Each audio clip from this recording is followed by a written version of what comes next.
oyoqlarim, qo'llarim uyushib, muzlab, harakat yo'q edi-da. Yaxshi bo'ldim, to'g'risi. Mana bu oyoqdan avariya bo'lganman. Bu oyoq harakati yo'q edi, tikka bo'lib qoldi. Hozir egilib, harakat qilib, qon yurishlari yaxshi bo'ldi. Qayrilyapti. Bemalol o'rnimdan tura olaman. O'tirganingizda ham bukib o'tira olmasingiz, to'g'rimi? Yo'q, o'tirma. Umuman bukilmas, tikka bo'lib qoldi oyoq. Tikka. Shundan keyin mana bemalol bu sog' oyoqqa yaqinlashib qoldi buklanishi. Ovqatlangandan keyin bir 15-20 minut o'tgandan keyin iste'mol qildim. Sezganim yo'q, hech narsani sezganim yo'q.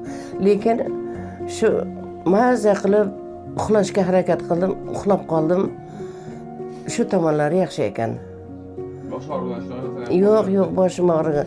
Ayniqsa qon bosimim o'z holatiga keldi. Xo'jayinimga kecha skoriy chaqiruvdi Betobida.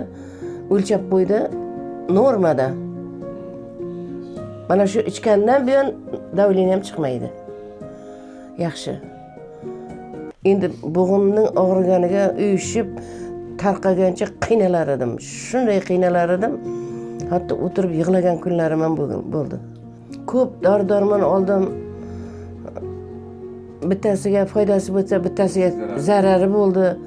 Bu hamma davolanadigan tabletka ekan. Organizmda qanaqangi kasalliklar bo'yicha ichsa foydasi bor ekan. Ayniqsa bo'g'im og'rig'iga foydasi bor ekanda. Muzlarida, muzlagandan keyin uyushib, tortishib qiynalardim yurishga ham.